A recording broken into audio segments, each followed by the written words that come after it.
వారి స్వహస్తాలతో శ్రీ బండి సంజయ్ గారి చిత్రపటాన్ని బహుకరిస్తా ఉన్నారు. ధన్యవాదాలు.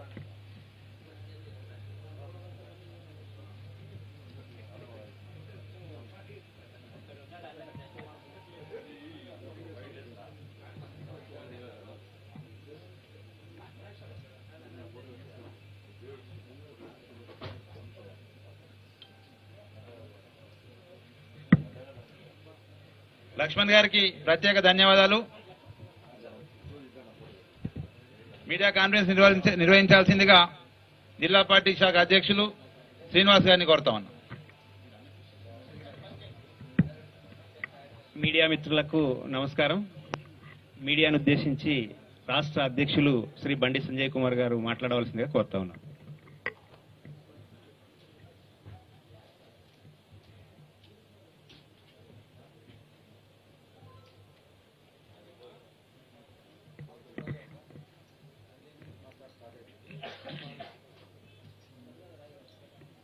సరేనా పాత్రికేయ మిత్రులందరూ కూడా నమస్కారాలు. ముందుగా మీ అందరూ కూడా ధన్యవాదాలు. ప్రజా సంగ్రామ యాత్ర స్టార్టింగ్ నుంచి ఏ జిల్లా రిపోర్టర్స్ కెమెరామెన్ ఆ జిల్లా, ఈ జిల్లాకి వస్తే ఈ జిల్లా, మేమెంత కష్టపడుతున్నామో ఆ స్థాయిలో మీరు కూడా మాకు సహకరించడం నిజంగా చాలా సంతోషం అనిపిస్తున్నది. మీరు కూడా బాధపడుతున్నారు, మీరు కూడా కష్టపడుతున్నారు. అక్కడక్కడ మీ కష్టాలు మీ బాధ కూడా చెప్పే ప్రయత్నం చేస్తున్నారు. ఎందుకంటే మీకు డబుల్ బెడ్రూమ్ అన్నొచ్చినాయి అనుకుంటా, కానీ మీకు హెల్త్ కార్డు అన్ని బాగా పనిచేస్తున్నాయి కదా. ఉమ్మడి పాలమూరు జిల్లా పచ్చగా ఉంది కదా, అందుకే పాత్రికేయులు కూడా డబుల్ బెడ్రూమ్ రావాలంటే బీజేపీ ప్రభుత్వం అంతా గ్యారెంటీ ఉన్నా. పాత్రికేయ రంగానికి పాత్రికేయులకు ఇంపార్టెన్స్ ఇచ్చేటువంటి ఏకైక పార్టీ భారతీయ జనతా, ఆ గౌరవం ఇచ్చే party Bharatiya Janata party. Covid అప్పుడు కూడా మీరు చూడండి, కోవిడ్ అప్పుడు కూడా ఏ పార్టీ స్పందించలే. కానీ మీకు కెమెరామెన్లు మార్చురికి పోయి ఇలా ఆ విజువల్ తీసుకోవడము, రిపోర్టర్స్ రాయడము, రిపోర్టర్లు గాంధీ హాస్పిటల్ కూడా పట్టించుకునే ప్రయత్నం చేయలేవాడు కూడా. బట్ అప్పుడు మీ కష్టాలు మీరు వాడే కష్టాలు కూడా తొలగిపోవాలంటే మీరు రాత్రి ఎవరు రాయరు కదా, మరొకరు మాట్లాడితేనే అప్పుడు టీవీలో వస్తుంది. నిన్న టీఆర్ఎస్ పార్టీ ప్లీనరీ సమావేశం, సరే ఎవరి పార్టీ వాళ్ళ ఇష్టం, ఎవరు సమావేశం పెట్టుకోవడంలో అభ్యంతరాలు వాళ్ళ పార్టీ వాళ్ళ ఇష్టం. దాదాపు అనేక పార్టీలు ప్లీనరీ సమావేశాలు పెడతా ఉంటాయి, రకరకాల పేరుతో సమావేశాలు పెడతా ఉంటాయి. కానీ నేనైతే చాలా ప్లీనరీ సమావేశాలు చాలా చూస్తున్నాను. భారతీయ జనతా పార్టీ కూడా ప్లీనరీ సమావేశాలు కార్యవర్గ సమావేశాలు పెడతా ఉంటాం మేము, రకరకాల సమావేశాలు పెడతా ఉంటాం మేము. కానీ ఏ పార్టీ సమావేశాలు పెట్టినా కూడా పార్టీ గురించి చర్చ ఎక్కువ జరుగుతుంది నాకు తెలిసి. అంటే నాకంటే ఎక్కువ కేసీఆర్ గారికి బాగా తెలుస్తుంది అనే మేధావి వాటి 1000 పుస్తకాలు చదివిన వాటి ఆ 1000 పుస్తకాలు ఇదే ఉంది కావచ్చు, నాకు వేరే ఏం తెలియదు. అన్ని పుస్తకాలు చదివినాక ఒక ఎజెండా రాసుకుంటాడు అన్నట్టు, దాన్ని ఏముండదు అన్నట్టు. మళ్ళీ వేరే పుస్తకాలు చదివి ఈయన రాస్తే ఆ పుస్తకాలకు ఇంపార్టెన్స్ వస్తుందని చెప్పి ఈయనే తోపు కదా. ఏ పార్టీ ప్లీనరీ జరిగినా సమావేశాలు జరిగినా పార్టీ సంస్థాగత విషయాలు చర్చించుకుంటారు. ఫస్ట్ పార్టీ చేసిన కార్యక్రమాలు ఏంది, పార్టీని ఏ విధంగా బలోపేతం చేద్దాం, ఇన్నో చేసిన కార్యక్రమాలు ఏంది, ఏం చేద్దాం ప్రజల కోసం, ప్రజల కోసం ఏ విధంగా పోరాటం చేసినాం. ఒకటి అధికారంలో ఉన్న పార్టీ, అధికారంలో లేని పార్టీ, అధికారంలోకి వస్తున్నాం, మనం రాబోతున్నాము, వస్తే ఏం చేస్తాము, రావడానికి ఏ విధంగా ప్రయత్నం చేయాలి, ప్రజా సమస్యల పట్ల ఏ విధంగా స్పందించాలి, ప్రజల కష్టాలు ఏ విధంగా తెలుసుకోవాలని చెప్పి దాని మీద ఒక చర్చ జరుగుతుంది. ఇప్పుడున్న పరిస్థితుల్లో సమస్యలు ఏ విధంగా ఎదుర్కొంటున్నారు, దాని మీద ఏ విధంగా ముందుకు చెప్పి తెలంగాణ ఏ రాష్ట్ర పార్టీ ఆ రాష్ట్ర పార్టీ. అధికారంలో ఉన్న పార్టీ ఏం చేయాలి, మేము అధికారంలోకి వచ్చిన తర్వాత ఏం సాధించినాం, ప్రజలకి సంక్షేమం కోసం ఏ విధంగా నిధులు వెచ్చించినాము, ప్రజల సంక్షేమం కోసం ఏ విధంగా సంక్షేమ పథకాలు అమలు చేసినాం, ప్రజలు కష్టాలు ఇబ్బందులు పడకుండా ఏ విధంగా వాళ్ళని ఆదుకునే ప్రయత్నం చేస్తున్నాం చెప్పడం ఒకటి, ఏమేమి హామీలు ఇచ్చినాం ఎన్నికల్లో, ఏమేమి హామీలు నెరవేర్చినాం, ఇంకా నెరవేర్చని హామీలు ఏ విధంగా నెరవేర్చబోతున్నాం.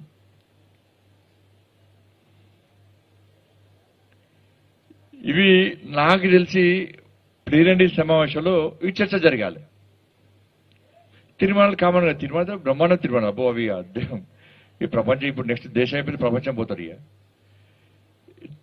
ఇవి ఏం చర్చ జరగలేదు వీటి మీద. ఈ చర్చనే వాళ్ళ పార్టీ గురించి చర్చ లేదు, వాళ్ళు ఇచ్చిన హామీల గురించి చర్చ లేదు, వాళ్ళ ప్రభుత్వం సాధించిన ఘనకార్యమైన కూడా చెప్పలేనే. అంటే ఏం సాధించాలో చెప్పాలి, అది వేరే విషయం అనుకోండి. ఎవరైనా అధికార పార్టీ వాళ్ళ పార్టీ ఏం సాధించిందో చెప్పుకోవాలి. ఇలా ఈ టిఆర్ఎస్ పార్టీ ఈ ప్లీనరీ సమావేశాల ద్వారా ఏం చెప్పుకోలేదంటే ఏం సాధించలేదు అన్న విషయం దీని స్పష్టమవుతుంది. దీని ద్వారా కనీసం ఆత్మవిమర్శ చర్చ జరగాలి, కార్యకర్తల నాయకుల అభిప్రాయం తెలుసుకోవాలి, పార్టీ పరిస్థితి ఈ విధంగా ఉంది, ఇంకేం చేద్దాం, చర్చించే అవకాశం, ప్రశ్నించే అవకాశం, తెలుసుకునే అవకాశం పార్టీ నాయకులకు ఇవ్వడానికే ప్లీనరీ సమావేశం. పార్టీ ఆలోచన చెప్పడము, కార్యకర్తల నాయకుల ఆలోచన తెలుసుకోవడము, దాని ద్వారా పార్టీని ఇంకా బలోపేతం చేయడము, ముందుకు తీసుకునే ప్రయత్నం చేయడం అని చెప్పి నేను దేనికోసం పెట్టినట్టే ప్లీనరీ సమావేశము ప్రజా సంగ్రామ యాత్ర ప్రారంభమైంది. రెండో విడత, మొదటి విడత తక్కువ అంచనా వేసింది ఆయన. ఈ ప్రజా సంగ్రామ యాత్ర బాక్స్ బద్దలైంది టీఆర్ఎస్ మొదటి ప్రజా సంగ్రామ యాత్ర స్టార్ట్ అయినాక భాగ్యలక్ష్మి టెంపుల్ దగ్గర స్టార్ట్ చేస్తేనే లొల్లి స్టార్ట్ అయింది. స్టార్ట్ అయ్యి పూర్తి స్థాయిలో విజయవంతమైంది. రెండో ప్రజా సంగ్రామ యాత్ర స్టార్ట్ చేస్తూ ఉంటేనే డప్పులు కొట్టినాయి. ఇప్పుడు వస్తున్న స్పందన చూసిన తర్వాత ఇక మైండ్ బ్లాక్ అయింది. ఇక ఏం చేయనో డిప్రెషన్కి పోయారు. ఇక రాష్ట్ర ముఖ్యమంత్రి నుంచి కింది స్థాయి నాయకుల వరకు డిప్రెషన్లకు పోయారు. ఇక పోయి మీరు చూస్తున్నారు, కొన్ని ఛానళ్ళు చూపెడుతున్నారు, కొన్ని పేపర్లు రాస్తున్నారు, బూతులే బండ బూతులు తిడుతున్నారు. నేను మొదట చెప్పిన మాకు బండ బూతులు రావు, ఎందుకంటే మా మోడీ గారు అవి నేర్పలే.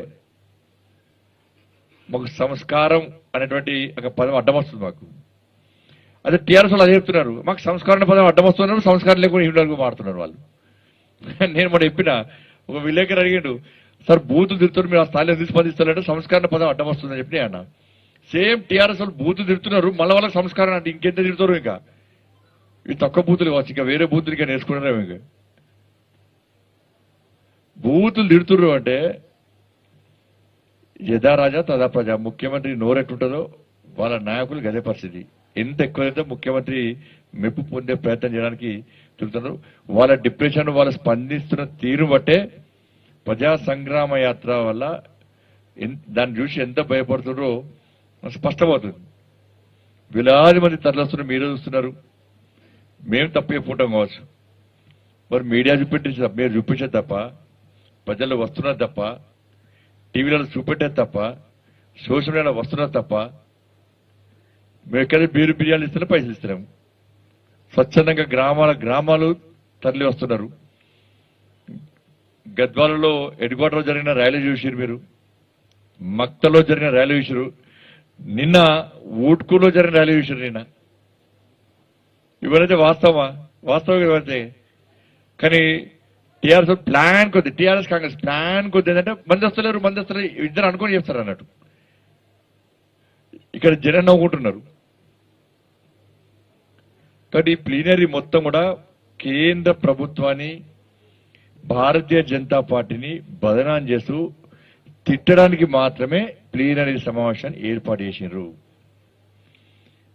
ఈ ప్లీనరీ సమావేశం పూర్తి కూడా కేంద్రాన్ని తిట్టడం, కేంద్ర ప్రభుత్వాన్ని తిట్టడము, భారతీయ జనతా పార్టీని విమర్శించడము, ప్రజల దృష్టి మళ్లించడం, దీనికోసం మాత్రమే ఈ ప్లీనరీ సమావేశాన్ని ఏర్పాటు చేసింది తప్ప వేరే కాదన్న విషయం తెలుసుకోవాలి. దేశ ఆర్థిక పరిస్థితి మాట్లాడిన రాష్ట్ర ముఖ్యమంత్రి 2014లో భారతీయ జనతా పార్టీ కేంద్రంలో అధికారంలో వచ్చే సమయంలో ఆర్థిక వ్యవస్థ పూర్తిగా చిన్నాభిన్నమైంది. ఆర్థిక గతంలో కాంగ్రెస్ పార్టీ దేశాన్ని కాంగ్రెస్ పార్టీ చిప్ప చేతికిచ్చింది. దాన్ని సరిదిద్దుకోవడమే గగనమైంది. అన్నిటికీ వచ్చి అన్నిటికీ భరించి ఆర్థిక వ్యవస్థను శక్తివంతంగా తయారు చేస్తే ఇలా తల్లి భారత మాతను విశ్వగురు స్థానంలో ప్రతిష్ఠించాలని ఒక దృఢ సంకల్పంతో మోడీ గారు పోతుంటే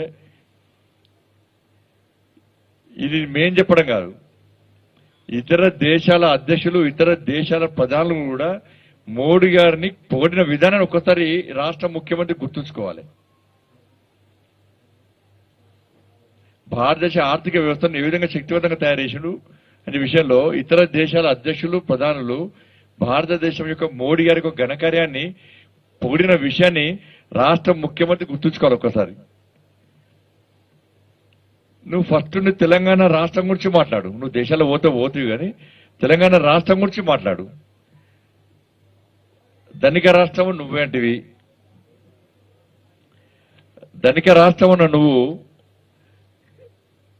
వాళ్ళ 4 లక్షల కోట్ల రూపాయల అప్పులు ఎందుకు చేసిన రాష్ట్ర ముఖ్యమంత్రి చెప్పాలి. మళ్ళీ ఇప్పుడు ఇంకా ధనిక రాష్ట్రం ఉంటాడు. మళ్ళా 4 లక్షల కోట్లు అప్పు చేసిండు. ఒక్కొక్కరి నెత్తి మీద ₹1,00,000 అప్పు పెట్టిండు. వాళ్ళ తెలంగాణ రాష్ట్రంలో జీతాలు ఇచ్చే పరిస్థితి లేదు. ఫస్ట్ నాడు జీతాలు వస్తాయని చెప్పి సంబరపడుతున్నటువంటి ఉద్యోగులకు 12వ తారీఖు వరకు జీతాలు వస్తాయారా? ఫస్ట్ ఏమో 3వ తారీఖు జీతాలు ఇవ్వలే, తర్వాత 5వ తారీఖు జీతాలు ఇవ్వలే, తర్వాత 7వ తారీఖు జీతాలు ఇవ్వలే, ఇప్పుడు 12వ తారీఖు జీతాలు ఇస్తలేడు. నెక్స్ట్ 16వ తారీఖు జీతాలు రావు, నెక్స్ట్ 20వ తారీఖు జీతాలు రావు, తర్వాత 30వ తారీఖు జీతాలు రావు, నెక్స్ట్ నెల తారీఖు జీతాలు రావు. ఇక్కడ ఒక్కసారి ఫస్ట్ నాడు ఒక బటన్ వదిలితే అందరి అకౌంట్లో పైసలు పడుతుండే. ఇప్పుడు 12వ తారీఖు జీతాలు ఇచ్చినా కూడా 12వ తారీఖు జీతాలు స్టార్ట్ చేస్తే ఒక జిల్లాకు 12వ తారీఖు ఇస్తాడు, ఇంకో జిల్లాకు 13వ తారీఖు ఇస్తాడు, ఇంకో జిల్లాకు 15వ తారీఖు ఇస్తాడు. రోజుకొక జిల్లా చొప్పున జీతాలు ఇచ్చే పరిస్థితి వచ్చిందంటే నీ ఏడుపు ఏడు. తెలంగాణ రాష్ట్రంలో ఆర్థిక పరిస్థితి ఏ విధంగా ఉంది? జీతాలు ఇయ్యలేని స్థితికి దిగజార్చింది ఎవడు? ధనిక రాష్ట్రం అని నువ్వే అన్నావు. 4 లక్షల కోట్ల అప్పు లేనే లేదా నువ్వే అంటివి. ఒక్కొక్క మనిషి మీద ₹1,00,000 అప్పు అబద్ధం అంటివి. మరి జీతాలు ఎందుకు ఇస్తలేవు? కనీసం ఉద్యోగులకు రావాల్సిన బెనిఫిట్స్ కూడా ఇస్తలేవు. నువ్వు బెనిఫిట్స్ ఇస్తలేవు నువ్వు కనీసం.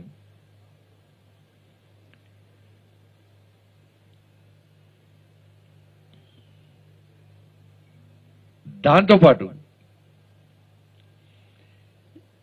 ఇలా విద్యుత్ ఛార్జీలు పెంచినావు. 70,000 కోట్లు నువ్వు ఇలా డిస్కౌంట్లకు అప్పున్నావు. ఇప్పటికీ 70,000 కోట్లు డిస్కౌంట్లకు అప్పున్నావు. నువ్వు మన ఫ్రీ కరెంట్ ఇస్తున్నావు అని చెప్పి రైతులకు నమ్మిస్తున్నావు. నువ్వు డిస్కౌంట్లకు పైసలే కట్టకపోతేవి. నీ ప్రభుత్వం వీక్ ఎట్లాగు. నెక్స్ట్ బీజేపీ ప్రభుత్వం వస్తుంది. ఈ 70,000 కోట్లు ఎవరు కట్టాలి? మేము కట్టాలి. ఫ్రీ కరెంట్ ఇచ్చేది ఎవరు? ఇప్పుడు ఇచ్చేది మేమే. నువ్వు కరెంట్ ఛార్జీలు పెంచుతీవి. ఫస్ట్ తర్వాత ఒక్కొక్కరు గుండెపోటు వస్తుంది కరెంట్ ఛార్జ్ చూసినాక. కానీ కరెంట్ ఛార్జ్ వసూలు చేసే దమ్ము లేదు నీకు. ఫ్రీ కరెంట్ పెడితే దోసుకుంటున్నావు. దోపిడీ అది. బస్ ఛార్జీలు పెంచుతూనే ఉన్నావు. ఇంకా దాంతోపాటు దోసుకుంటావు. ఒకటి తెలంగాణ రాష్ట్రం అప్పుల పాలైంది వాస్తవమే. కానీ కేసీఆర్ కుటుంబం మాత్రం ఆస్తులు పెంచుకుంటున్న విషయం కూడా వాస్తవమే. 30,000 కోట్ల ప్రాజెక్టును, కాళేశ్వరం ప్రాజెక్టును 1,20,000 కోట్లకు అంచనాలు పెంచి దోసుకునేది వాస్తవం కదా. ఒక్క ఎకరా ఒక ఎకరా నీళ్ళు ఇచ్చినా చెప్పు రాష్ట్ర ముఖ్యమంత్రి చెప్పు. మళ్ళీ అది కూడా నీ ఫామ్ హౌస్కే దారి పెంచుకుంటువి. ఇక్కడ కూడా ఇలా 69 జీవో ద్వారా ప్రాజెక్టు పూర్తి చేస్తే 1400 కోట్లు ఖర్చు అయ్యేది. నీకు 1400 కోట్ల నీకు ఇన్ని కమిషన్ రాదే, పైసలు రావే. పాలమూరు రంగారెడ్డి పేరుతో దాన్ని 70,000 కోట్ల అంచనా వేస్తేవి. 20% పనులు కూడా పూర్తి అయిపోతే కమిషన్ చంపుతీవి.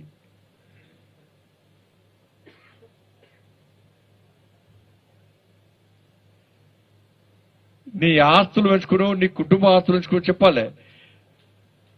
తెలంగాణ రాష్ట్రం ఏ విధంగా అప్పులపాలైంది, నీ కుటుంబము ఏ విధంగా ఆస్తులు పెంచుకున్నావు, అది కూడా బహిర్గత పెడితే చాలా మంచిగా ఉండేది.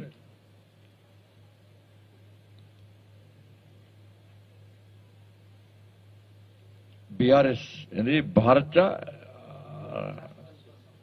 రాష్ట్ర సమితి, నీకేమో అంతర్జాతీయ సమితి పెట్టుకో, ఇంకండి ఏఆర్ఎస్ పెట్టుకో. నెక్స్ట్ టీఆర్ఎస్ అయిపోయింది, టీఆర్ఎస్ కు బీఆర్ఎస్ అయిపోయింది. తెలంగాణ ప్రజలు టీఆర్ఎస్ కు బీఆర్ఎస్ చేశారు.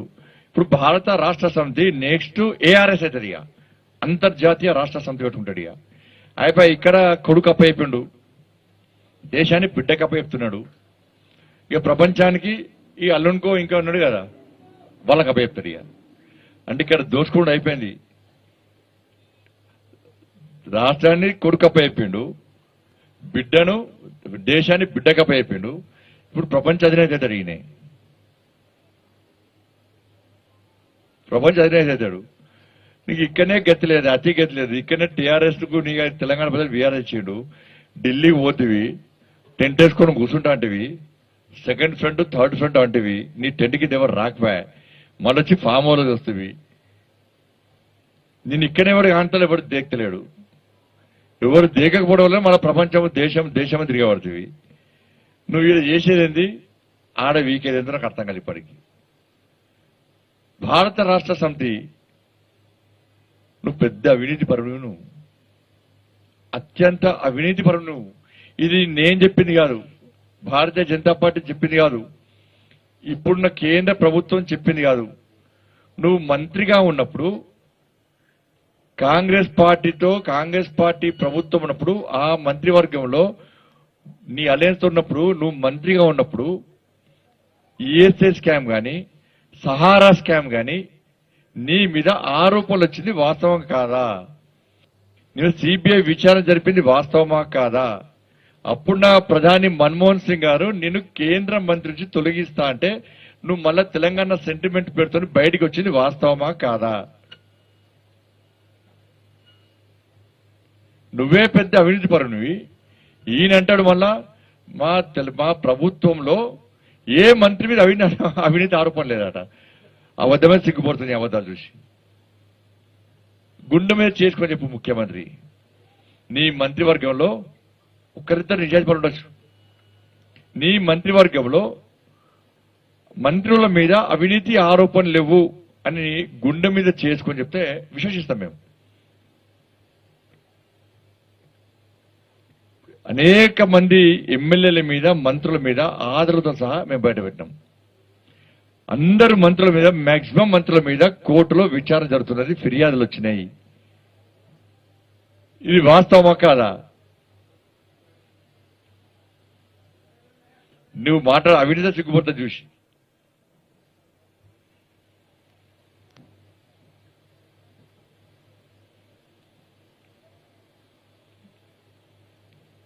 రైతుల గురించి మాట్లాడాడు.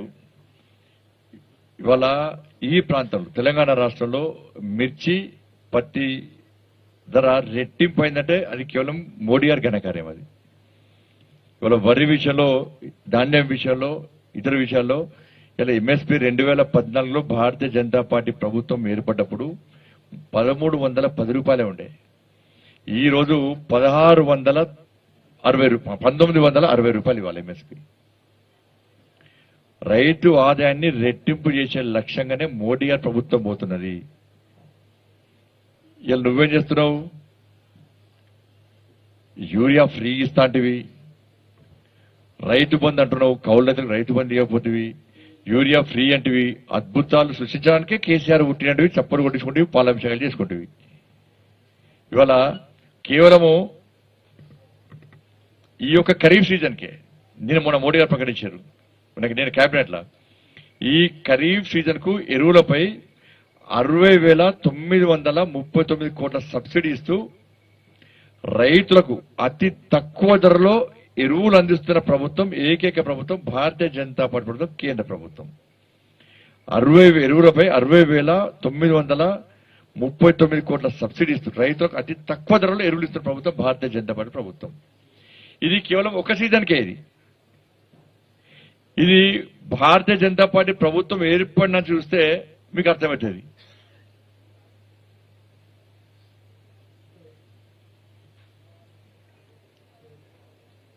దాంతోపాటు పెట్రోల్ డీజిల్ వ్యాట్, దానిపై వ్యాట్ తగ్గించుకొని నిన్న మోడీ గారి పేరు. బీజేపీ పాలిత రాష్ట్రాల్లో వ్యాట్ తగ్గించుకున్నారు, ప్రజల మీద భారం పడకుండా చూస్తున్నారు. మీరు తగ్గించండి అని చెప్తే 30 రూపాయలు లీటర్ కమిషన్ దొబ్బుతాడు మంచిగా పెట్రోల్ మీద. తగ్గి ముఖ్యమంత్రి అంటే తగ్గాడు, ఇలా కేంద్రాన్ని బదనాం చేసే ప్రయత్నం చేస్తాడు. కనీసం మోడీ గారు మాట్లాడిన మాటలన్నా కనీసం గౌరవించు. నీకు గౌరవం అనే పదమే నీకు రాదు, కానీ ఎందుకు తగ్గిస్తావు? తగ్గి ఒక 10 రూపాయలు తగ్గిస్తే, దిగుట 30 రూపాయలు తగ్గిస్తే ఇలా 90 రూపాయలకే పెట్రోల్ ఈడ తెలంగాణ రాష్ట్రంలో. దుబ్బేది కమిషన్ దుబ్బతొక్కే నిర్ధారణ చేస్తావు.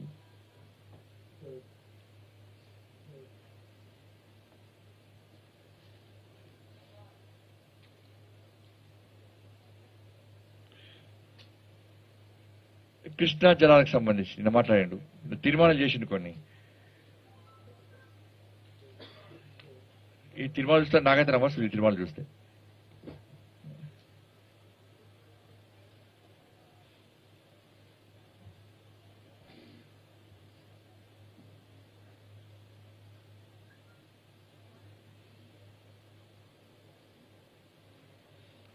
నా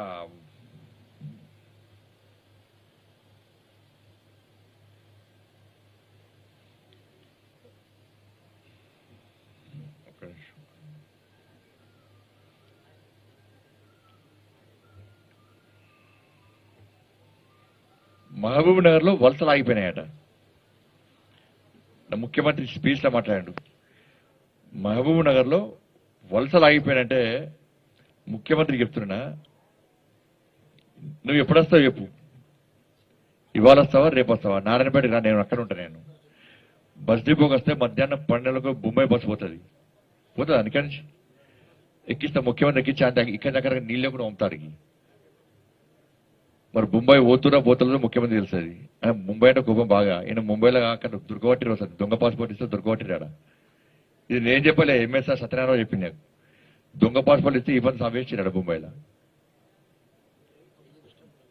కిష్టంపల్లి కొండాపూర్ బస్సులు పోతే ఇక్కడ నుంచి కిష్టాపూర్ పోదాం పాస్ రా. మరి ఇవాళ వస్తావా రేపు వస్తావా చెప్పు. బస్సు ఎక్కిస్తే నిన్న ఎక్కిస్తే బస్సు ముంబై పోతుర్రా, లేకుంటే మళ్ళీ నీ ఫామ్ హౌస్ వస్తారు చూద్దాం. వాళ్ళకి మొత్తం వలసలు పోతలేడట, మొత్తం వలసలు బంద్ అయిపోయినాయట. ఈయన బాగా ఉద్ధరించాడు. మా పాలమూరు పచ్చబడ్డది కాబట్టి ముంబైకి ఎవ్వరు పోతలేరు. కొంచెమన్నా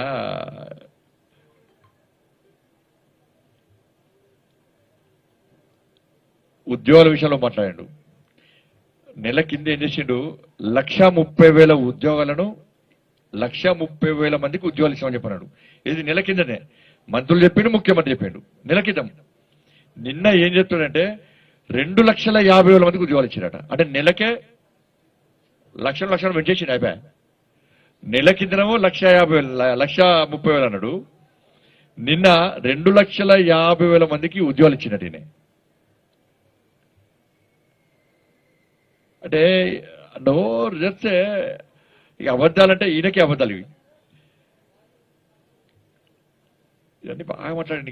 ఇక ఇవన్నీ మొత్తం దేశమంతా తిరుగుతున్నాడు, ఫ్రంట్ వింటున్నాడు.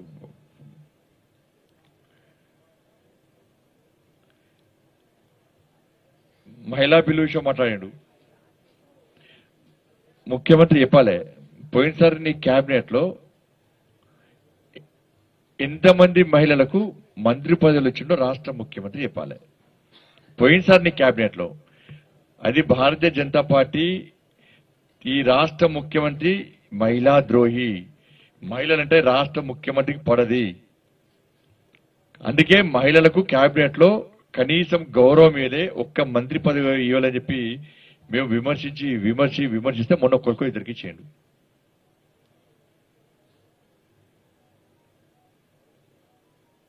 అంటే ఆయన చెప్పగానే వెంటనే బ్రేకింగ్ వస్తుంది, తెల్లారి పేపర్లు వస్తాయి కాబట్టి అన్ని చెప్తాడు. ఇక ఎవరు మాట్లాడడం లేడనుకున్నాడు ఆయన. కేంద్రంలో మోడీ గారి ప్రభుత్వంలో ముఖ్యమంత్రి ఇంటాడు, ఎట్లా ప్రెస్ మీటింగ్ గ్యారంటీ ఇంటాడు. నేను అందుకే ముఖ్యమంత్రి బిజీ ఉంటాడు కదా, కొద్దిగా ఇవాళ పొద్దున్న లేవాలని చెప్పి రాత్రి మెసేజ్ ఇచ్చినాం. Bandi Sanjay press meeting 9 o'clock అని చెప్పి, ఎందుకంటే పొద్దున్న లేస్తారు ఇవాళ, లేచి కూర్చుంటాడు. ఆ లేక మంచం అంటే లేకుంటే ఇక తర్వాత వాళ్ళు వీళ్ళు చెప్తే బీపీ పెడుతుందట. చట్ నువ్వు ఏం చెప్పకరా అంటాడట. ఇప్పుడు ఆయన ఏంటండి ఇక ఇదే విషయం బయట ఎప్పుడు వెళ్ళగా సీక్రెట్ ఇంట టీవీ పెట్టుకొని. ఎందుకంటే ఎట్లా బయట పడ్డదంటే ప్రెస్ మీట్ మొత్తం అన్ని రాసుకొని అన్ని చెప్పి ఒక్కొక్కరు నేను చెప్పిన దానికి అన్ని చెప్తున్నా. అప్పుడు తెలిసిన తర్వాత ఒక అడిగింది మా శేఖర్ అన్నాడు, ఎక్స్మినిస్టర్ చంద్రశేఖర్ అన్నాడు. ఆయన చెప్పిండు తమ్మి ప్రెస్ మీట్ మొత్తం చూస్తున్నాడు రోజు అని చెప్పన్నాడు. ఇలా భారతీయ జనతా పార్టీ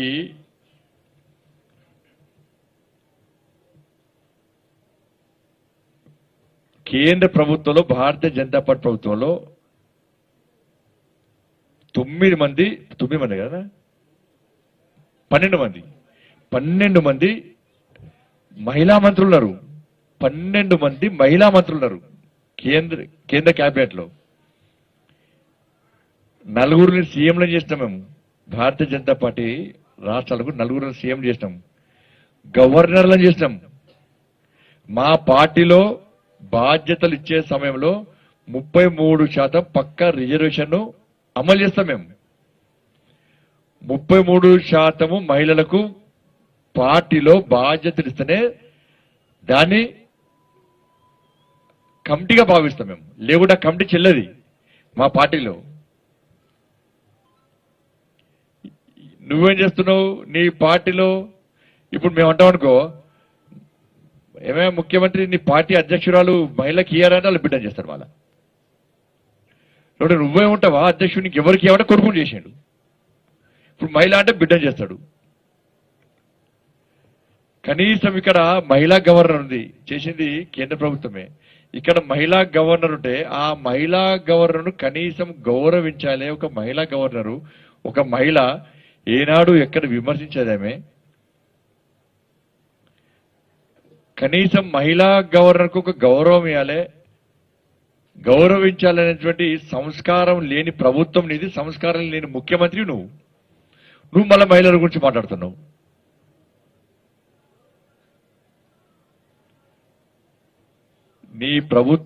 నీ పార్టీ నాయకులందరూ కూడా మహిళల మీద ఏ విధంగా అత్యాచారాలు చేస్తున్నారు, ఏ విధంగా ఇబ్బంది పడుతున్నారు, నీ ప్రభుత్వంలో తెలంగాణ రాష్ట్రంలో మహిళలు ఏ విధంగా ఇబ్బంది పడుతున్నారు, ఎన్ని కేసులు అవుతున్నాయి. మహిళలు బయటికి రావాలంటే నీ టీఆర్ఎస్ పార్టీ లీడర్లను చూసి, మొన్న చెప్పిన రజాకార్ల కాలంలో నిజాం కాలంలో వీళ్ళందరూ చూసి, ఆ రజాకార్ల నిజాంలో రైట్ హ్యాండ్ లెఫ్ట్ హ్యాండ్ ఊళ్ళ పడి తిరుగుతుంటే మహిళలందరూ ఇళ్ళ తలుపులేసుకుని చూస్తున్నాడు. సినిమాలు చూపడుతారు. అప్పుడప్పుడు విలన్లు వస్తుంటే ఆడవాళ్ళందరూ లోపలికి పోతారు. ఇప్పుడు టీఆర్ఎస్ వస్తుంటే ఆడవాళ్ళందరూ ఇళ్ళ పోతున్నారు. టీఆర్ఎస్ చూస్తే ఆడవాళ్ళు భయపడే పరిస్థితి. అటువంటి ప్రభుత్వంలో రాష్ట్ర ముఖ్యమంత్రి మహిళల గురించి మాట్లాడుతుండే వాళ్ళు.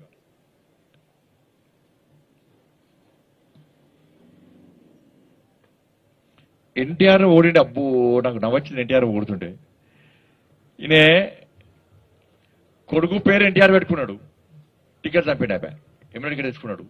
సార్ నువ్వే సార్, నీ అభిమాని సార్, నా కొడుకు పేరే నీ పేరు పెట్టుకుంటున్నావు సార్ అని కొడుకు పేరు పెట్టుకున్నాడు. పాపం ఎన్టీ రామారావు అభిమానులు అంటే కొంచెం ప్రేమ బాగా. ఎన్టీ రామారావు స్థాయికి వచ్చినట్టే అభిమానంతో వచ్చాడు. ఫ్యాక్ట్ అది. అభిమానంతో వచ్చేవాడు అబ్బో అది దొరకొడతాడు, చిన్న కొన దొరకొట్టి దాంట్లో గుంస్తాడు ముఖ్యమంత్రి. మళ్ళా వాణ్ణి ఐస్ చేస్తాడు. ఎంత పెద్ద ఇవ్వనేసుకపోయాడు ప్రపంచానికి ఎంత పోటుగా కానీ ముఖ్యమంత్రి వాడిని ఐస్ చేస్తాడు. మొత్తం పూస్తాడు, సున్నమంతా ఊస్తాడు. ఊరుచుకుంటా మంచిగా మాటలు చెప్పి, కథలు చెప్పి, అన్ని చెప్పి, అంటే వాడిని యాటిట్యూడ్ చేసుకుంటాడు. ఈయన ఎట్లా చెప్తే ఈయన మార్చచ్చు, ఈయన మెంటల్ ఎట్లా మార్చచ్చు అని మార్చేటువంటి దమ్మి నగర్ ఉన్నది.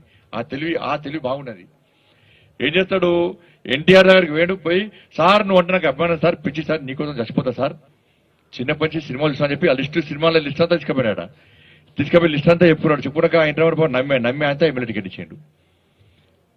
టికెట్ ఇచ్చాక ఏం చేసిండు? ఎన్టీఆర్ మోసం చేసిండే ఈయనే. పోయి చంద్రబాబు పక్కన వచ్చాడు. చంద్రబాబు పక్కన వచ్చి వైస్రాయ్ హోటల్కి వెళ్ళి ఎన్టీ రామారావు గారి మీద చెప్పులేసిందాలో నువ్వు ఉన్నావా లేవా చెప్పు. ఎన్టీ రామారావు గారి మీద చెప్పులేసిందాలో నువ్వు ఉన్నావా లేదా చెప్పాలి రాష్ట్ర ముఖ్యమంత్రి. సరే, అప్పుడు ప్రభుత్వము ఆ పార్టీ అది వేరే విషయం. నీ అభిమాన నాయకుడు నువ్వు అంటున్నావు, నువ్వు పొగిడినావు నువ్వు. ఇప్పుడు ఏంటంటే కమ్మ ఓట్స్ ఉంటాయి హైదరాబాద్ లో. ఆ కమ్మ సామాజిక వర్గాన్ని నమ్మించడానికి ఇప్పుడు మళ్ళీ ఎన్టీ రామారావు కొడతాడు. ఎన్టీ రామారావు ప్రేమ కాదు.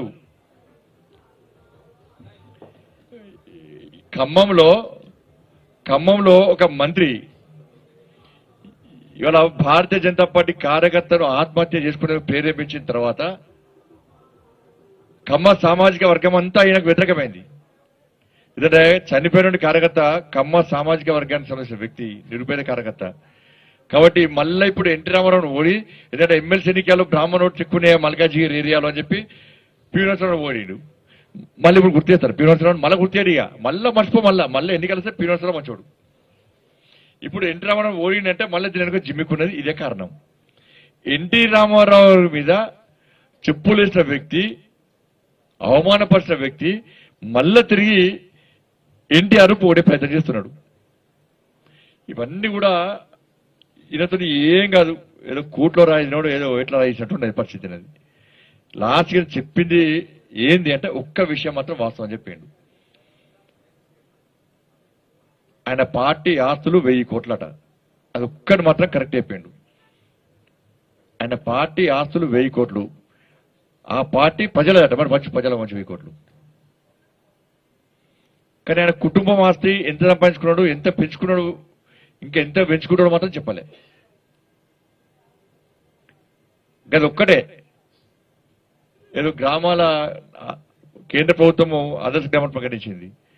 దానిలో 3 నా నియోజకవర్గానికి సంబంధించాయి, ఇంకా 4 మా ఎంపీ ధర్మపురి అరవింద్ గారికి సంబంధించినటువంటి. అది ఒక్కటి మాత్రం వాస్తవం చెప్పిన. అది కూడా రెండు వాస్తవం. ఎందుకంటే కేంద్ర ప్రభుత్వ నిధులతోని గ్రామాలు అభివృద్ధి జరిగినాయి. కేంద్ర ప్రభుత్వం ఆదర్శ గ్రామాన్ని ప్రకటించిందని చెప్పి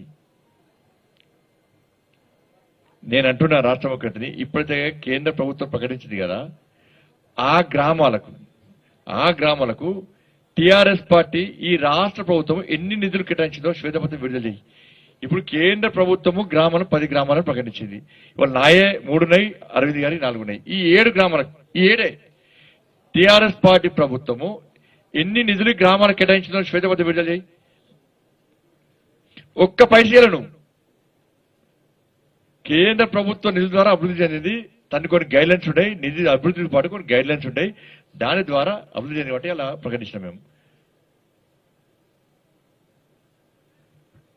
దాంతోపాటు తీర్మానాలు చేశారు. లాస్ట్ ముగిస్తే తీర్మానాలు చేశారు. ఈ తీర్మానాలు చూస్తే నవ్వుతుంది. ఒక్కొక్కటి సింపుల్గా చెప్తాను. ఇది యాసంగిలో వరి ధాన్యాన్ని కూర్చొని మాట్లాడాడు. ఆ లెటర్ ఉందానే పెట్టుందా? మొన్న ముఖ్య లెటర్ రాసే కదా.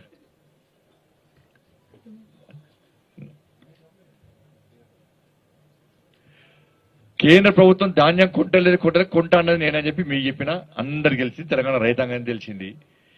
ఢిల్లో దీక్ష చేసిండు, లాస్ట్కు లెటర్లు అన్ని బయట పెట్టిన. ముఖ్యమంత్రి ఏ విధంగా ధోకా చేసిండో తెలంగాణ రైతాంగం గుర్తించింది. గుర్తించిన తర్వాత నేనే కొంటా అని చెప్పి ఆల్రెడీ చెప్పిండు. మొన్న చెప్పినాక ఏం చేసిండు? కొంటా అనే వ్యక్తి ఏం చేసిండు? మళ్ళొక లేఖ రాసిండు. మొన్న కేంద్రం ధాన్యం కొనాలే.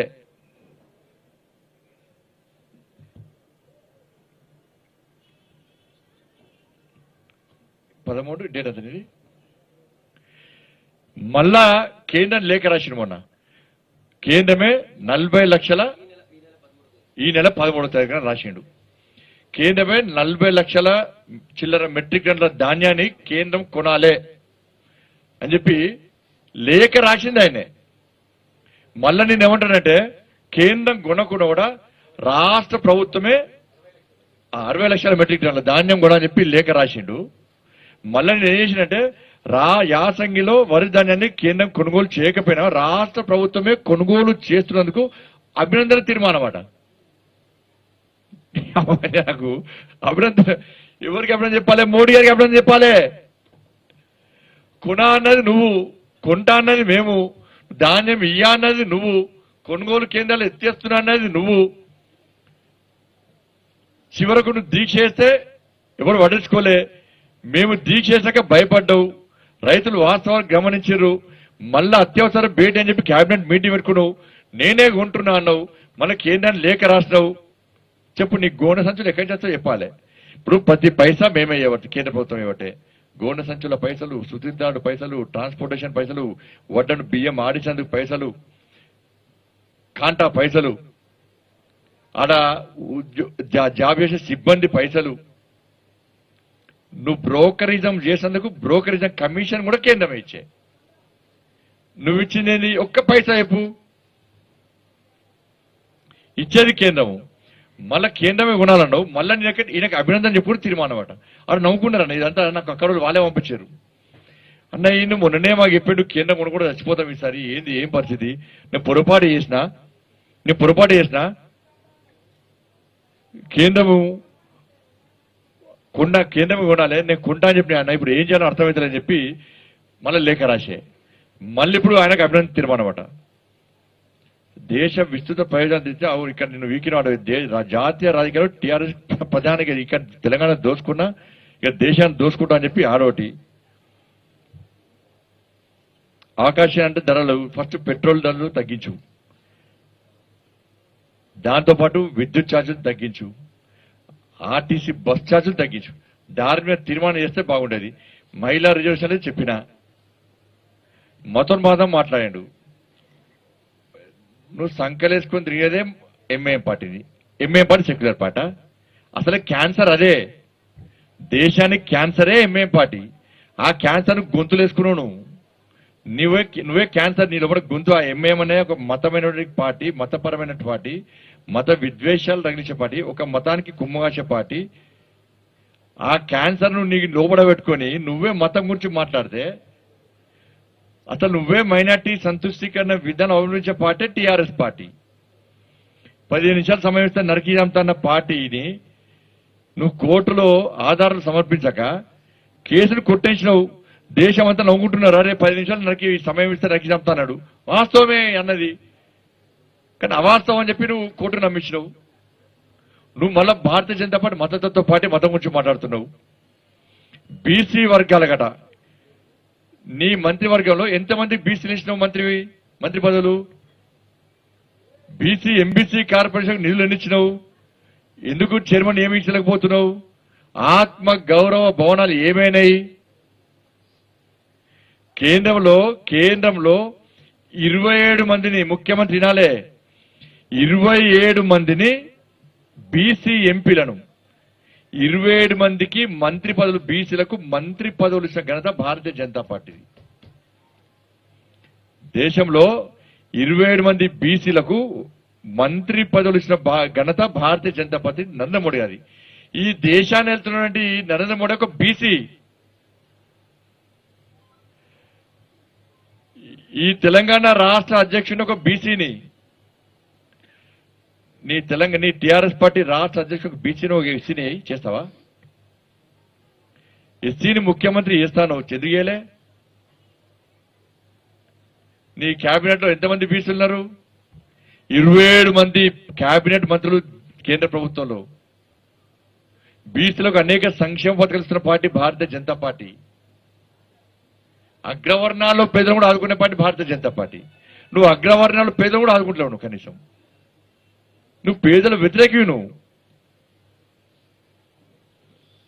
రిజర్వేషన్ శాతం పెంచాలన్నట కేంద్రాన్ని. ఎస్టీ రిజర్వేషన్ పెంచక వద్దన్నారా? నేను ఇలా ఇలా ఏంటంటే ఇది నాకు హక్కిస్తే, ఈయనకు అధికారం ఇస్తే, ఇలా ముస్లింల గతంలో 4% ఇచ్చిండు. ఈయన 12% ఇస్తానండి. ఈయనకు సొంత హక్కిస్తే ముస్లింలకు 20% రిజర్వేషన్ ఇస్తాడు. మొత్తం రిజర్వేషన్ 20% ఇస్తాడు ఈయన. దాని ఏం అనుమానం లేదు. అలా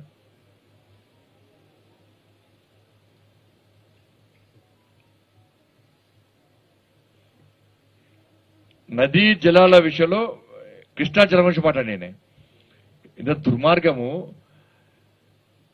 నేను చెప్పేవారు కూడా తెలంగాణ సమాజానికి విషయం తెలియదన్న. ఈ ప్రాంతంలో ఇలా ప్రజా సంగ్రామాలు చేస్తున్నాడు. ఇన్ని రోజులైన కృష్ణా జలాల విషయంలో ఎప్పుడు నోట్లకి మాట రాలే. ఆడవాడు ప్రాజెక్టులు కడతాడు, పుట్టుపోటు చూసుకుంటారు. ఈ పాలమూరు, నల్గొండ, ఈ ఖమ్మం జిల్లాలు ఎడారి కావడానికి కారణమే రాష్ట్ర ముఖ్యమంత్రి. ఎప్పుడైనా మాట్లాడినా మీరు అర్థం చేసుకోండి, ఒక్కసారి మాట్లాడినా.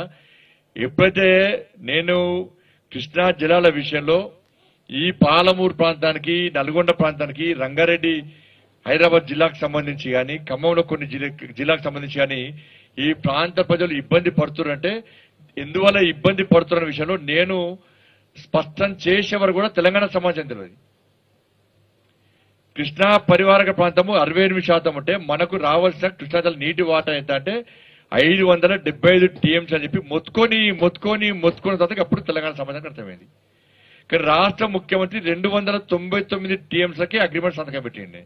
సంతకం పెట్టిన పేపర్ బహిర్గతం చేసి నేను ఈ రాష్ట్ర మంత్రి ఆర్థిక మంత్రి ఇరిగేషన్ మంత్రి ఉమాభారతి గారు మినిస్టర్ అన్నప్పుడు, ఉమాభారతి గారు కేంద్ర జలవనరుల శాఖ మంత్రి ఉన్నప్పటి నుంచి ఇప్పటి వరకు కూడా అప్పుడు ఇక్కడ మంత్రి పోయి సంతకం పెట్టిండు. 299 టీఎంసీకి సంతకం పెట్టిన పేపర్ బయట పెట్టిన. మళ్ళా నెక్స్ట్ దాన్నే ఆమోదిస్తూ తెలంగాణ రాష్ట్ర ముఖ్యమంత్రి కేసీఆర్ గారు, అక్కడ చంద్రబాబు నాయుడు గారు ఇద్దరు కలిసి కూడా సంతకం పెట్టిన పేపర్ కూడా బయట పెట్టిన. కేసీఆర్ గారు సంతకం పెట్టిన పేపర్, అగ్రిమెంట్ లో ఒప్పుకున్నటువంటి పేపర్ కూడా బయట పెట్టిన నేనే. 575 టీఎంసీలు రావాల్సినటువంటి ప్రాంతానికి కృష్ణా జలాలకు సంబంధించి 299 టీఎంసీలకే ఎందుకు ఒప్పుకున్నాడో రాష్ట్ర ముఖ్యమంత్రి ఇప్పటికి స్పష్టం చేస్తున్నాడు. ఆ ప్రశ్నకి ఇప్పటి సమాధానం లేదు. ఇప్పటికి కూడా మోసం చేసింది ఎవరు? మన అపెక్స్ కౌన్సిల్ సమావేశాలు కూడా మొన్న ఈ మధ్య జరిగిన దానిలో ఈయన మన ప్రజలు నమ్మించడానికి జలశక్తి శాఖ మంత్రులు మాట్లాడండి. ఏమంటే సార్ మాకు 570 ఇప్పుడు గుర్తించిన ఆయన మాట్లాడాక 570 టీఎంసీలు రావాలి, మాకు 299 టీఎంసీలు ఇస్తున్నాం, మాకు ఆంధ్ర అన్యాయం చేస్తుంది సార్ అంటే జగన్ గారు ఏమన్నారు తెలుసా? అప్పుడు నేను ముఖ్యమంత్రిని కాదు, చంద్రబాబు నాయుడు గారు నువ్వు కలిసి ఒప్పుకున్నారు కదా, నేనేం చేస్తా దానికి, నువ్వు ఒప్పుకుంటే నేనేం చేస్తా? ఒక్కసారి గారు 3 సార్లు సమావేశం 3 సార్లు ఒప్పుకున్నావు. నువ్వు తెలంగాణ రాష్ట్రానికి అన్యాయం చేస్తే నేనెట్లా భరిస్తా అని చెప్పి జగన్ గారు సమాధానం చెప్పింది విషయం వాస్తవం కదా. మినిట్స్ లో రికార్డ్ అయింది. అది అపెక్స్ కౌన్సిల్ సమావేశంలో మినిట్స్ లో రికార్డ్ అయింది. అది ట్రిబ్యునల్ అంటున్నాడు 7 సంవత్సరాలు ట్రిబ్యునల్ పేరుతో లేఖ రాసిండి రాష్ట్ర ముఖ్యమంత్రి. ఉమాభారతి కాంచె లేఖ రాస్తున్నాడు ట్రిబ్యునల్ అని చెప్పి. మొన్న జలశక్తి శాఖ మంత్రి చేసిండు అపెక్స్ కౌన్సిల్ సమావేశంలో, అరే ఏం సార్ కేసీఆర్ సార్ ప్రతిసారి లేఖ రాస్తున్నావు, పేపర్లకు ఇచ్చుకుంటున్నావు, పేపర్లో టీవీలలో పేపర్లు వస్తుంది, కేంద్రం ఏదో అన్యాయం చేస్తున్నావు రాస్తున్నావు. నువ్వు రాసినప్పుడల్లా నేను మంత్రి అనకనే 3 సార్లు లేఖ రాష్ట్రం అని చెప్పి గజేంద్ర సింగ్ షెకావత్ గారు ముఖం మీద దెబ్బ కొట్టింది. నన్ను ముఖం మీద మాట్లాడాడు. కేసీఆర్ సార్ నేను మంత్రి అనక నాకే 3 సార్లు లేఖ రాసినావు, నేను 3 సార్లు రిప్లై ఇచ్చిన, ఉమాభారతి గారు 3 సార్లు రిప్లై ఇచ్చారు. సుప్రీంకోర్టులో కేసు ఉన్నప్పుడు నేను ట్రిబ్యునల్ ఏర్పాటు చేయరాదు, నువ్వు సుప్రీంకోర్టులో కేసు విత్డ్రా చేసుకుంటే నేను ఆలోచిస్తా, దాని గురించి ప్రయత్నిస్తా అని చెప్పి అన్నాడు. అపెక్స్ సమావేశంలో 24 అవర్స్ లో కేసు విత్డ్రా చేసుకుంటాడు. 8 నెలలైనా వేసుకోలే, ఒక పిటిషన్ వేసి చదువుకున్నాడు. వేసినా అన్నాడు. దానికి ఒక ప్రాసెస్ ఉంటుంది, చేయలే.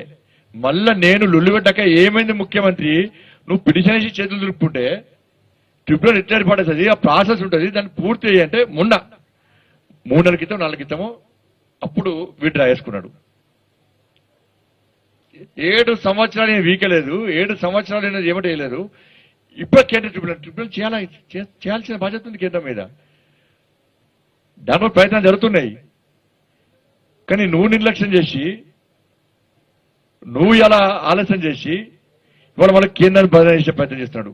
భారత రాజ్యాంగం ప్రతిపాదించిన సమాఖ్య విధానం కేంద్రం కాలరాస్తుందట.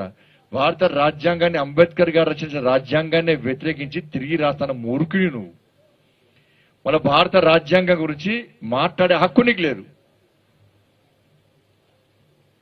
భారత రాజ్యాంగానికి అనుగుణంగానే కేంద్ర ప్రభుత్వం వ్యవహరిస్తుంది కాబట్టి, నీ మెడలు వంచుతుంది కాబట్టి, నీ అవినీతి భాగవతాన్ని బయటపడుతుంది కాబట్టి, నీ అవినీతి సామ్రాజ్యాన్ని కూకటతో పెకిలించడానికి కేంద్ర ప్రభుత్వం ప్రయత్నం చేస్తుంది కాబట్టి బాబాసాహెబ్ అంబేద్కర్ రచించిన రాజ్యాంగాన్ని వ్యతిరేకిస్తూ నువ్వు కలవకుండా రాజ్యాంగం తీసుకోవడానికి ప్రయత్నం చేస్తున్నావు కాబట్టి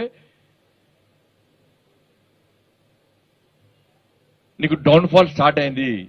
మళ్ళా నువ్వు తీర్మానం భారత రాజ్యాంగం ప్రతిపాదించిన అని చెప్పి మళ్ళీ మాట్లాడితే భారత రాజ్యాంగం అనేటువంటి పదాన్ని నోటి నుంచి మాట్లాడే అర్హతను కోల్పోయినప్పుడు నువ్వు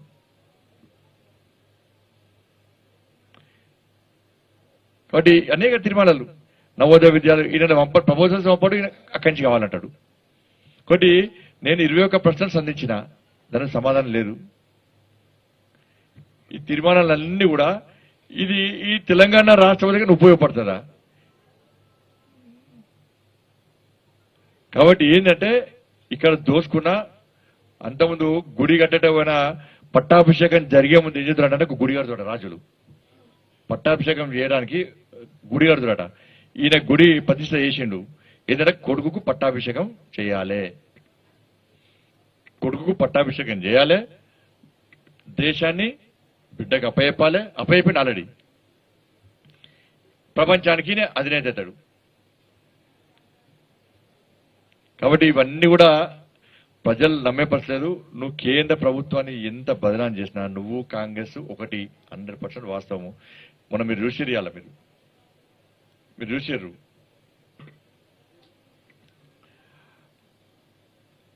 ఇక్కడ స్ట్రాటజీ టీం అయినే కాంగ్రెస్ పార్టీ 10 కోసం పోయిండు. నేను మన బహిరంగ సభలో మాట్లాడిన తర్వాత తెలంగాణలో కూడా ఒక ప్రజలు కూడా ఆలోచన చేసేది, కాంగ్రెస్ పార్టీలో కూడా ఆలోచన వచ్చేది, టీఆర్ఎస్ పార్టీ కూడా ఆలోచన చేసింది. వెంటనే ప్లేట్ ఫిరాయించి అనగా నాకు పోస్ట్ వద్దు నేను ఇక్కడనే వేస్తాను చెప్పి వాళ్ళు ఉల్టా వచ్చాడు. ఇప్పుడు ఢిల్లీ పోయింది వాస్తవమే. ఇవాళ పీకే అనే వ్యక్తి విషయంలో ఆయనకు సమర్థించుకుంటూ ఆయన మా నాయకుడు అయితే చెప్పి కాంగ్రెస్ పార్టీ నాయకులే మాట్లాడిన విలేకరుల సమావేశంలో. అంటే కాంగ్రెస్ పార్టీ నాయకుడు అంటే కాంగ్రెస్ పార్టీలు ఒప్పుకున్నారు. టీఆర్ఎస్ పార్టీకి స్ట్రాటజీ టీము ఆయనకి అప్పయ్యని చెప్పి రాష్ట్ర ముఖ్యమంత్రి స్వయాన్ని ఒప్పుకున్నాడు. కాంగ్రెస్ పార్టీలు కాంగ్రెస్ లీడర్ ఒప్పుకున్నారు ఆయనను. టీఆర్ఎస్ పార్టీలు మాకు స్ట్రాటజీ టీం ఆయనే అని చెప్పి వీళ్ళు ఒప్పుకున్నారు. మరి ఇప్పుడు కాంగ్రెస్ టీఆర్ఎస్ ఒక్కటి కాదు అంటే ఎవరు నమ్ముతారు? నేను విమర్శన చెప్పిన తర్వాత మళ్ళీ ప్రజల్లో కూడా వ్యతిరేకత వస్తుంది. కాంగ్రెస్ పార్టీ అవుట్ అయిపోయిందిగా, టీఆర్ఎస్ పార్టీలో కింద కదులుతుంది, పునాదులు కదులుతున్నాయి ఇవాళ. కాబట్టి ఏం చేసారు? మళ్ళా మేము ఒక్కటి కాదని చెప్పి మళ్ళీ నమ్మించే ప్రయత్నం. మీరు నమ్మించే ప్రయత్నం చేసినా కూడా కాంగ్రెస్ టీఆర్ఎస్ ఒక్కటే, ఇది ప్రజలకు తెలుసు. ఇద్దరు కలిసి పోటీ చేస్తున్నారు, పోటీ పక్కా చేస్తారు. ఇన్నోళ్ళు బీజేపీ టీఆర్ఎస్ ఒకటని చెప్పి నమ్మించినప్పుడు ప్రజలు నమ్మలే. వాస్తవ ప్రజలు తెలిసే వాటి. కాంగ్రెస్ పార్టీ కొట్లాడేది టీఆర్ఎస్ తో పాటు కాదు, బీజేపీతో కొట్లాడుతున్నది. టీఆర్ఎస్ పార్టీ బీజేపీతో కొట్లాడుతుంది, కమ్యూనిస్టులు బీజేపీతో కొట్లాడుతున్నారు, ఎంఐఎం పార్టీ బీజేపీతో కొట్లాడుతూనే ఉంటది. కాబట్టి ఒక్క భారతీయ జనతా పార్టీని ఎదుర్కోవడానికి వీళ్ళందరూ కలిసి వస్తున్నారు. అందుకే భారతీయ జనతా పార్టీ సింహం, మోడీ గారు సింహం సింగిల్ గా వస్తుంది. వీళ్ళందరూ గుంటనక్కలు గుంపులుగా వచ్చినా కూడా వేటాడుతుంది సింహం అన్న విషయాన్ని ఒక్కసారి గుర్తుంచుకోవాల్సి వస్తుంది. మా కార్యకర్తలు సింహాలు అన్నట్టు ఎన్ని అరాచకాలు చేసినా ఎన్ని చేసినా కూడా మేము ఏది మాట్లాడినా మతం అంటున్నారు. ముఖ్యమంత్రి రాజశేఖర్ జిల్లా ఇది మా సామరస్య సంస్కృతిని కాపాడుకోవాలి మతం అని. నేను ఊట్కూరు పోతే ఏమైంది, 30 మంది మీద రౌడీ షీట్ ఓపెన్ చేసి వినాయక నిమజ్జనం చేసుకోనియలే. బైన్సాల 12 ఇళ్లు కాలబెడితే కనీసం ఒక ఇల్లు కట్టియలే. 30 మందిని 3 నెలల పాటు లోపడేసినావు. 30 గ్రూప్ వేసినావు ఊట్కూరులో, బైన్సాలో పీడీ యాక్ట్ పెట్టినావు. కాబట్టి అన్ని విషయాలు ఇలా ప్లీనరీ అనేది వాళ్ళ పార్టీ కనీసం వాళ్ళ గురించి చెప్పుకునే స్థితి లేదు.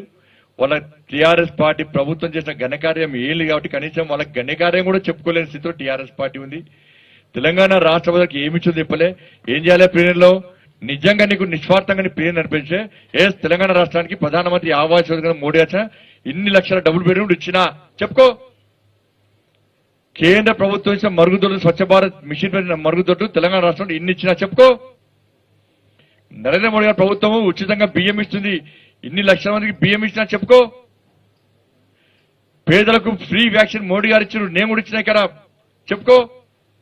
శ్మశాన వాడికల పైసలు కేంద్రం ఇస్తుంది చెప్పుకో. రైతు వేల కేంద్రం ఇస్తుంది చెప్పుకో. ఇవి చెప్పడవి. ఎందుకంటే నేను ఏం చేయలేదు, అన్ని కేంద్రం ఇచ్చే నిధులు తప్ప, కేంద్ర సంక్షేమ పథకాలు తప్ప ఈయన ఏం ఇవ్వలేదు కాబట్టి ఏం చెప్పలేదు. కాబట్టి తెలంగాణ ప్రజలను వంచే పార్టీ, మోసం చేసే పార్టీ టీఆర్ఎస్ పార్టీ. చివరకు మన కార్యకర్తలను కూడా ఇలా వంచిన పార్టీ టీఆర్ఎస్ పార్టీ. ఏం ఘనకార్యం చెప్పుకోలే, ఏం జలవాడి ఘనకార్యం చెప్పుకోలే. ఆ పార్టీ డౌన్ ఫాల్ స్టార్ట్ అయింది కాబట్టి పార్టీ పూర్తిగా నిర్వీర్యం అయిపోయింది కాబట్టి ఆ పార్టీ ఘనకార్యం కూడా చెప్పుకునే స్థితిలో టీఆర్ఎస్ పార్టీ లేదు కాబట్టి పూర్తిగా ఫెయిల్ అయిపోయింది. కేవలము చర్చ జరిగింది ఏంటంటే ఆడున్నట్టు బ్రెయిన్ కర్రీ, బోన్ సూప్, బోటి, కాళ్ళ షోర్వా, కోళ్ళ షోర్వా, తలకాయ కూర, chicken, mutton, chicken fry, mutton fry, chicken roast, mutton roast. అది కూడా స్ట్రాటజీ. అది కూడా లక్కీ నెంబర్ 36 వస్తుంది. 33 అన్న ఏదైనా లాస్ట్ లో తలకాయ నడుస్తాను, అది కూడా 6 ముక్కలు చేస్తాను తలకాయ, అది కూడా సెంటిమెంట్ 6. ఏదైనా 6 లాస్ట్ కు 6 సీట్లు వస్తాయి వాళ్ళకి. లాస్ట్ కి మధ్యాహ్నం తర్వాత తిన్న తర్వాత అందరూ నిద్రపోతారు. ఇక ఎందుకు నిద్రపోతారంటే 33 వంటకాలు పెట్టిర్రే. వా, బోన్ కర్రీ, బోన్ సూప్ వస్తుందన్న. అరే తిరుమలలో ఎవరు చూడరు. చికెన్ సూప్ అది ఏముందన్నా సార్ మంచిగా పెట్టిండే, బోటి కర్రీ. అది పోట్ల మటనే, మటన్ కూడా చాలా మంచిది. పోట్ల మటనే అంటున్నట. ఫిష్ ఎడగ తెచ్చిండే, ఫిష్. చర్చ మొత్తం మంటల మీదే. ఆ కూరల మీద చర్చ జరపడానికే ప్లీనరీ. లేకుంటే కరగతి అడగారు సార్, మనం చేసి చెప్పుకోలేదు సార్ అడగారు కదా, అడుగుతారు. కాబట్టి ఇదంతా దృష్టి మరల్చడానికి దేనికన్నా దిగజారే ముఖ్యమంత్రి, రాష్ట్ర ముఖ్యమంత్రి. కాబట్టి ఇలా పూర్తిగా తెలంగాణ రాష్ట్రం వంచిన ముఖ్యమంత్రి, నువ్వు ఏం చేయలేవు, నీతో ఏం కాదు. తెలంగాణ రాష్ట్రంలో వచ్చేది పేదల ప్రభుత్వం. నీ గడిలు బద్దలు కొట్టే రోజులు దగ్గర పడ్డాయి.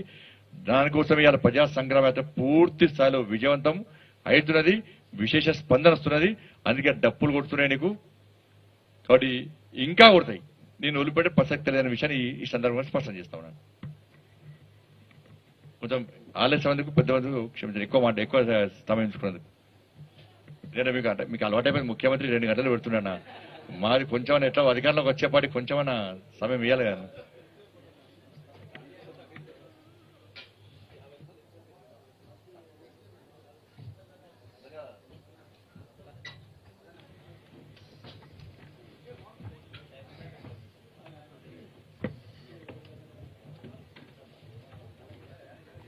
మీరు చూస్తున్నారు ఐ డ్రీమ్ న్యూస్ ని. Please subscribe I dreams. For more videos, subscribe I Dream. Please subscribe for more videos. I dream. I dream. For more videos Subscribe, I dream. Please subscribe. Subscribe I dream channel. Do subscribe. I dream. I dream channel ని subscribe చేయండి. Do watch I Dream.